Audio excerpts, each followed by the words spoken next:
Bonjour à tous et bienvenue dans ce Morning Bull Live. Nous sommes le 9 juin 2022 et la séance d'hier, ça fait partie de ces séances où on ne sait pas trop comment et pourquoi on est venu, puisque fondamentalement il n'y avait rien de très très neuf. Donc on a repris un petit peu la cuisine de la veille, on l'a réchauffée, on l'a retravaillé, remis un peu des épices et on s'est dit voilà, c'est un petit peu comme ça qu'il faut gérer. Non, ce qu'il faut surtout constater sur la séance d'hier, c'est qu'on s'est vraiment concentré sur le pétrole, sur l'inflation.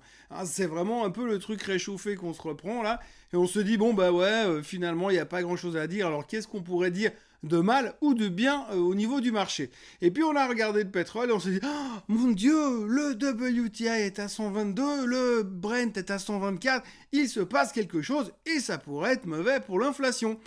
Donc forcément, c'est un petit peu des prises de conscience qu'on a de temps en temps, comme ça, où on se dit ah ouais, mais c'est vrai qu'avec le pétrole à 122, c'est un problème. Alors je vais pas répéter encore et encore et encore que j'ai déjà dit qu'à chaque fois que le pétrole est en dessus des 100 $, c'est un risque de récession qui devient de plus important. Non seulement on est bien au-dessus des 100 $ sur le baril, mais en plus, eh bien, on est là, on est au-dessus depuis quasiment 2 mois. Donc ça n'arrête pas de monter. Il y a ce stress latent qui vient faire le lien avec l'inflation. Et comme hier, on n'avait pas grand-chose à dire, eh bien, on s'est raccroché à ça. Alors les marchés n'ont pas fait grand-chose. On va dire une baisse relativement homéopathique, homogène sur le monde entier, mais on est inquiet sur l'inflation. Et puis l'autre sujet du moment, eh bien, c'est la BCE et le CPI, parce que forcément, il faut bien s'occuper en attendant cet après-midi et vendredi.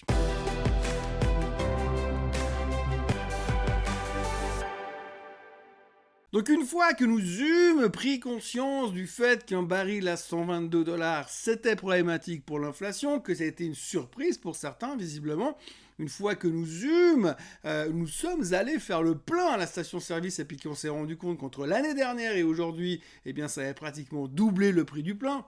Je chipote aujourd'hui, c'est pas exactement ça, je pinaille, mais c'est pratiquement ça. Et donc, ce stress-là, une fois qu'on l'a digéré, qu'on s'est dit, ok, l'inflation est un problème, le pétrole est un problème, et que tout le monde ait sorti ses théories sur le sujet. D'ailleurs, au passage, on a eu monsieur Schiller, un Robert Schiller, un autre prix Nobel d'économie qui est revenu aussi hier pour dire qu'on avait une chance sur deux d'avoir une économie qui allait nous rentrer en récession bientôt. C'est assez facile, hein, c'est un peu comme d'habitude. On peut dire, ouais, le marché, il peut monter ou il peut baisser. Ça, c'est d'ailleurs le cas de monsieur Art Cashin. Art Cashin, c'est un petit peu un gars qui est là depuis toujours. Je sais pas, moi, quand je suis arrivé à New York dans les années 90, il était déjà là, il était déjà vieux, et aujourd'hui, il est encore plus vieux, il est toujours là, je pense qu'il est là depuis 150 ans ou 200 ans, peut-être, il est peut-être même plus vieux qu'Warren Buffett.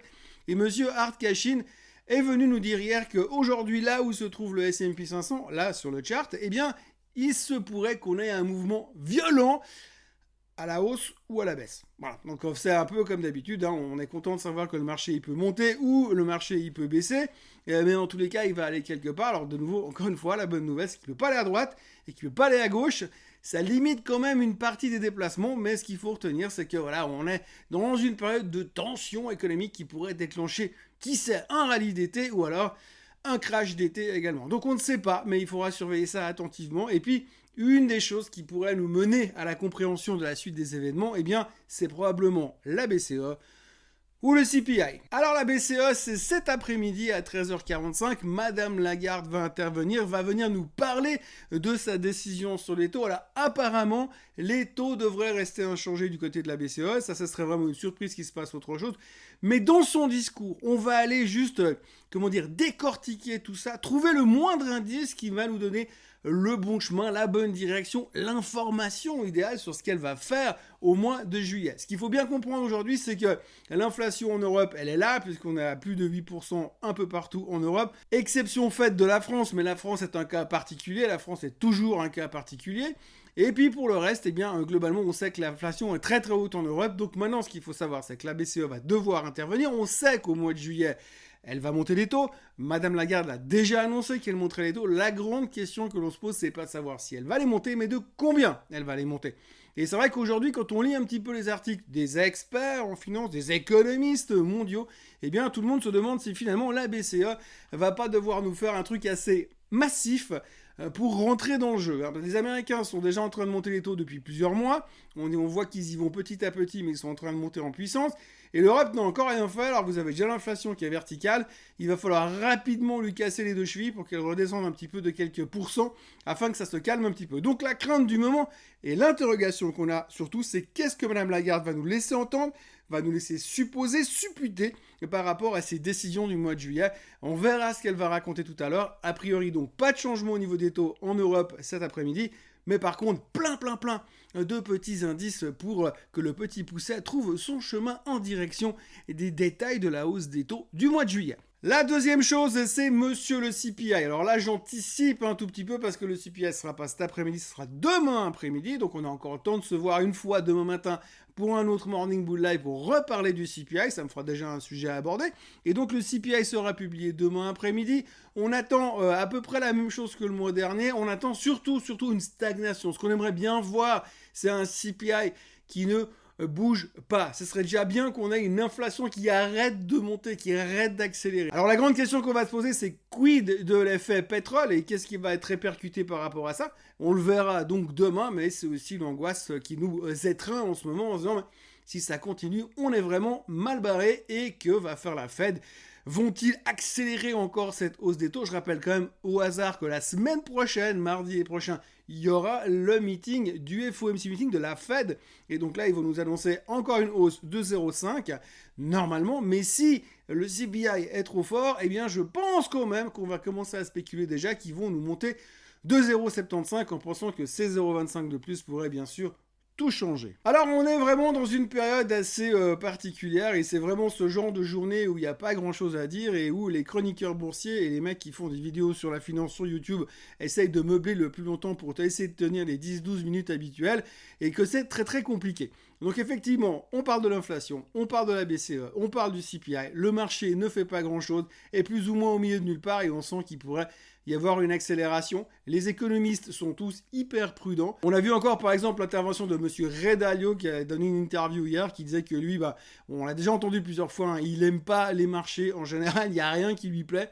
Il est même en train de massivement shorter tous les corporates, les bonds européens parce qu'il ne veut plus avoir de dette nulle part. Il cherche seulement des boîtes qui sont protégées contre l'inflation pour autant que ça existe.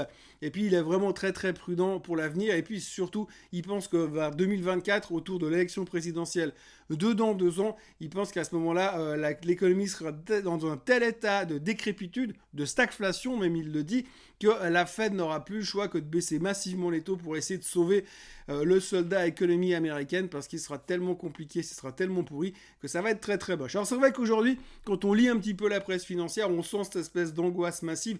Tout le monde a un avis sur l'inflation. C'est clair qu'aujourd'hui, il y a 6-7 mois en arrière, ce qu'il fallait pour être interviewé, connu et qu'on puisse vous laisser parler à la télé, il fallait être expert en Covid. Aujourd'hui, si vous êtes expert en inflation, c'est votre tour. Peut-être que vous avez été expert en Covid à l'époque et qu'aujourd'hui vous êtes expert en inflation, puisque évidemment il y a des cours du soir qui vous permettent de vous adapter en permanence. Et ce qu'il faut retenir donc, c'est qu'effectivement aujourd'hui, c'est l'inflation. L'inflation, tout le monde a un avis, tout le monde a une vision et tout le monde pense quelque chose. De là, c'est sur la vérité, c'est encore une autre affaire, mais pour l'instant, c'est ce qui nous occupe principalement et c'est ce qui va nous occuper probablement jusqu'à tout à l'heure, 13h45, heure du meeting de la BCE, qui pour une fois va garder un petit peu les gens très concentrés sur l'Europe. Que vous dire d'autre autrement ? Twitter, sujet du Twitter, eh bien il semblerait que la société est en train de rendre et de préparer les documents que M. Musk leur a demandé afin de pouvoir finaliser éventuellement peut-être ce takeover. C'est en route, ça se passe plutôt mieux. On est toujours à $40 sur Twitter et il semblerait qu'on va dans la bonne direction. Ça me paraît toujours purement hallucinant que M. Musk puisse payer 54 dans les conditions actuelles. Toujours au chapitre Takeover, aujourd'hui on parle du Crédit Suisse. Alors je pense que je l'avais déjà dit à l'époque que finalement il y avait une potentialité que le Crédit Suisse finisse par se faire bouffer. Eh bien ça arrive, alors c'est pas officiel semble-t-il, ça reste de la rumeur, mais il semblerait que l'américain State Street serait prêt à faire une offre sur le Crédit Suisse pour payer 9 francs suisses pour acheter la boîte aux voiles. Et donc du coup, le titre devrait ouvrir fortement en hausse ce matin, après avoir tapé pile poil les niveaux techniques sur le graphique, vraiment les bas de reste de l'autre jour, lors du profit warning d'hier. Le titre va rebondir massivement et on va commencer à parler takeover potentiel. Affaire à suivre parce que pour qu'une boîte suisse, une banque suisse aussi énorme soit-elle, puisse disparaître du paysage complètement ces prochains temps, ça paraît juste hallucinant. En tous les cas, pour quelqu'un qui est là depuis un petit peu de temps dans le milieu, ça ferait vraiment très très bizarre. Mais quelque part, dans la situation actuelle, ça paraît pratiquement inévitable. Et c'est en train de se passer, alors confirmation ou pas, affaire à suivre dans les heures qui viennent. L'OCDE a coupé les perspectives de croissance de la planète, de la Terre, un peu comme la World Bank hier. Grosso modo, c'est le même rapport, ils ont juste changé les logos, donc c'est plus ou moins la même chose, pas de surprise de ce côté-là. Et puis Katie Wood a annoncé qu'elle moyennait sur Tesla, elle rachète de la Tesla sur faiblesse parce qu'elle est de nouveau super bullish sur le sujet, je sais pas si ça va changer grand-chose. Et autrement, il y a Moderna qui a annoncé que son nouveau booster version 3.0 qui est censé éradiquer le virus Omicron, en tout cas vous protéger un peu mieux que le reste contre le virus Omicron, il marche beaucoup mieux que tout le reste, donc c'est fantastique. Bon là, c'est un peu les VRP qui sont en train de débarquer parce qu'ils ont des stocks de vaccins liquidés, donc ils sont en train d'essayer de faire du marketing. Et puis pendant ce temps, c'est vrai que de l'autre côté, le gouvernement américain est beaucoup plus actif sur le côté de la variole du singe, puisqu'ils ont, alors là, c'est vraiment l'humour du matin, j'ai envie de dire, puisque le gouvernement américain a émis une notice pour les voyageurs qui seraient amenés à être dans des pays où ils pourraient éventuellement rencontrer des gens victimes de la variole du singe. Alors, des conseils de voyage très avisés. Le premier, c'est ne vous approchez pas de quelqu'un qui est infecté par la variole du singe.